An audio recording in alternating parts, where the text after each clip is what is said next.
Suddenly, an owl hooted, and then Gordon thundered by. "Oh, look! Henry's spooked," said a freight car. "Be quiet," snapped Henry. "I'm not scared." But he was.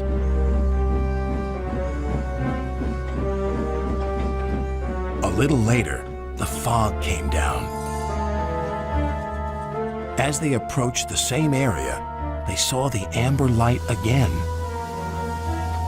"Here we go," said Henry's driver.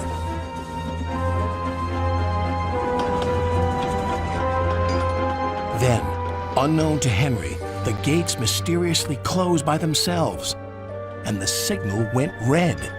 The freight cars had seen everything. Fancy not securing your freight cars on a hill. They'll come back to spook you and your special funnel. Woo! "And who's to say you're not afraid of ghosts?" snapped Rusty. "Ghosts? Things that go bump in the night? Rubbish! Well, I'll tell you a story that will make your funnel quiver," Rusty said. A long time ago, a little engine was returning home. It was a misty, moonlit night. Suddenly, the engine lost control and plunged over the side into the swamps below.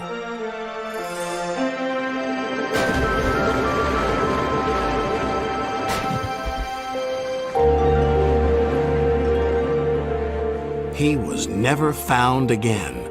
But many a workman will tell you that when the moon is full, they have seen the little engine trying to get home. But he never reaches the other side. So what do you think of that, Duncan? "Rubbish," replied Duncan. Then he set off for home. That's when the trouble began. The fog came down. Mavis was right. Suddenly everything does look spooky. "There's a signal box," called his driver. "And the signal light is green. Someone must have been expecting us." But they weren't.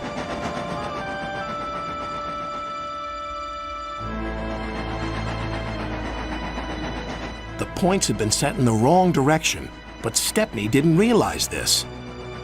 "Home, here we come!" Then they approached an unknown area. The driver made a decision.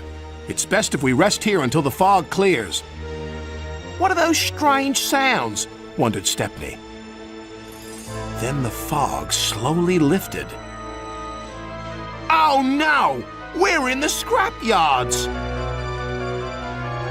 His driver and fireman went for help.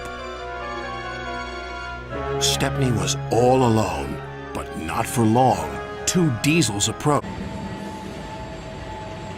"Bye-bye, Stepney."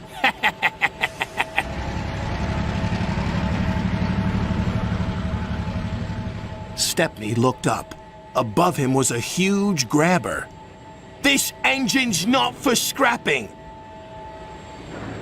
The grabber wasn't listening.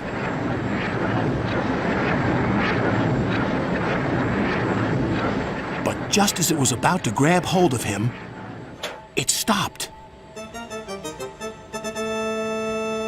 There stood Sir Topham Hatt, moved within the station building. "Ghosts!" exclaimed